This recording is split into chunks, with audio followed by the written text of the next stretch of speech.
Mobil rombongan wisatawan mengalami korsleting mesin dan terbakar hebat di Klaten, Jawa Tengah. Peristiwa yang terjadi di tengah jalan membuat kemacetan panjang.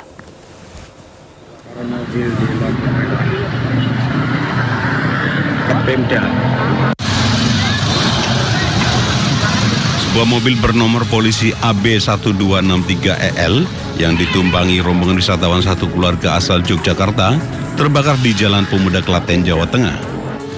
Mobil tersebut hendak pulang setelah berwisata di Romo Jombor, Klaten. Namun tiba-tiba sesampai di traffic light Tonggalan Jalan Pemuda Klaten, tiba-tiba di bagian depan mobil atau bagian mesin mengeluarkan asap dan membuat panik para penumpang mobil.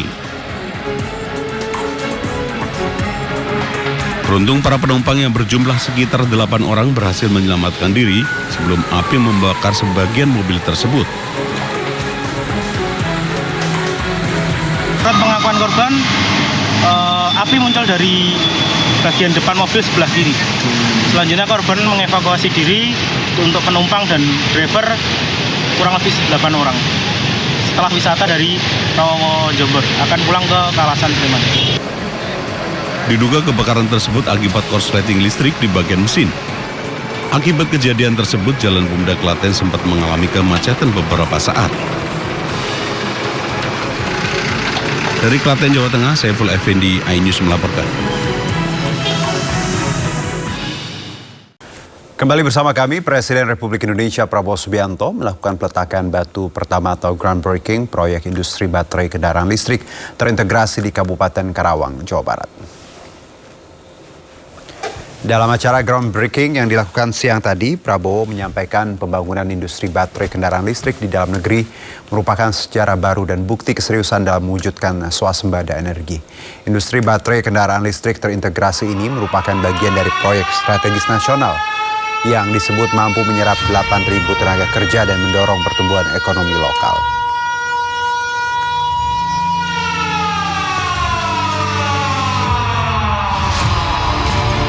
Hari ini groundbreaking ini bukti keseriusan para pimpinan kita dan kerjasama kita dengan mitra kita, dengan sahabat kita. Kita bermitra dengan kawan-kawan kita, saudara-saudara kita dari Tiongkok. Kita bisa bekerja sama dengan program yang menurut saya ini termasuk bisa dikatakan kolosal, bisa dikatakan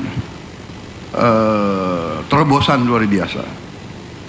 Dari sini kita bisa menghasilkan energi terbarukan dan ramah lingkungan yang dicita-citakan seluruh dunia. Saudara-saudara sekalian, saya diberitahu oleh para pakar bahwa bangsa kita ini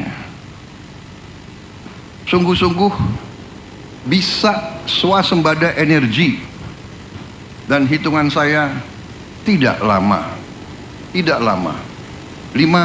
tahun, paling lambat 6 tahun, 7 kita bisa swasembada energi. Dan salah satu nanti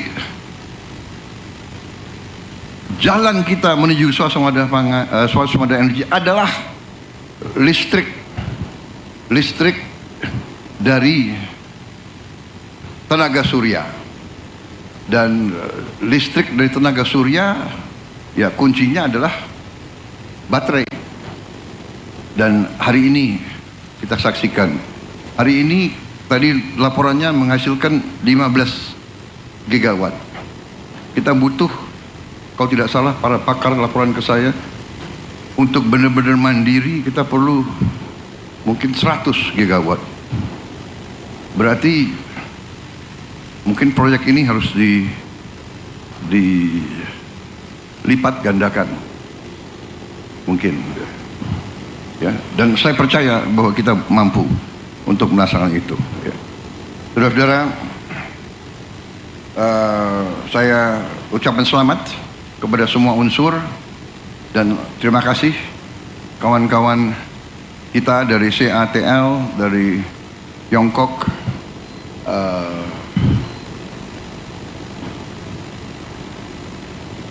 kerjasama ini saya kira adalah sangat penting dan menguntungkan semua pihak di tengah dunia penuh konflik. Kawasan kita penuh perdamaian dan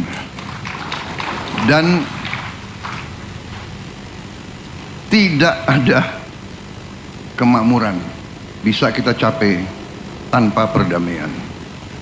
Dan Indonesia selalu memilih kerjasama, selalu memilih kolaborasi, selalu memilih jalan tengah, selalu memilih persahabatan. Kementerian Sosial memastikan program Sekolah Rakyat akan berjalan pada tahun ajaran 2025-2026 dan saat ini persiapan terus dilaksanakan sebelum akan diresmikan Juli mendatang. Sebanyak 20.000 calon siswa rencananya akan menjadi murid sekolah rakyat yang disebar di 200 titik lokasi di seluruh Indonesia. Para siswa di sekolah rakyat akan mendapatkan fasilitas dan akses pendidikan asrama dengan pemanfaatan teknologi digital. Kementerian Sosial mengatakan saat ini target awal 100 titik sekolah telah tercapai.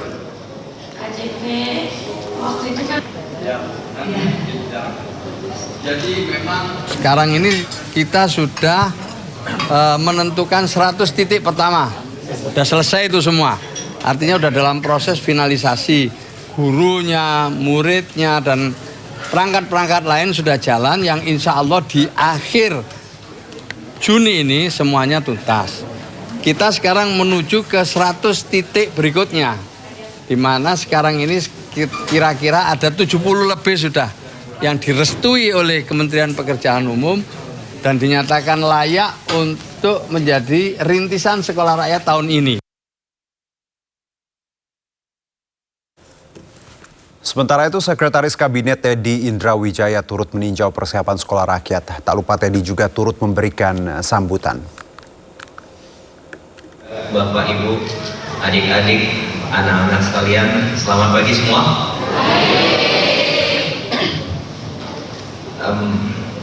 Yang pertama, terima kasih banyak atas undangan Bapak Menteri Sosial.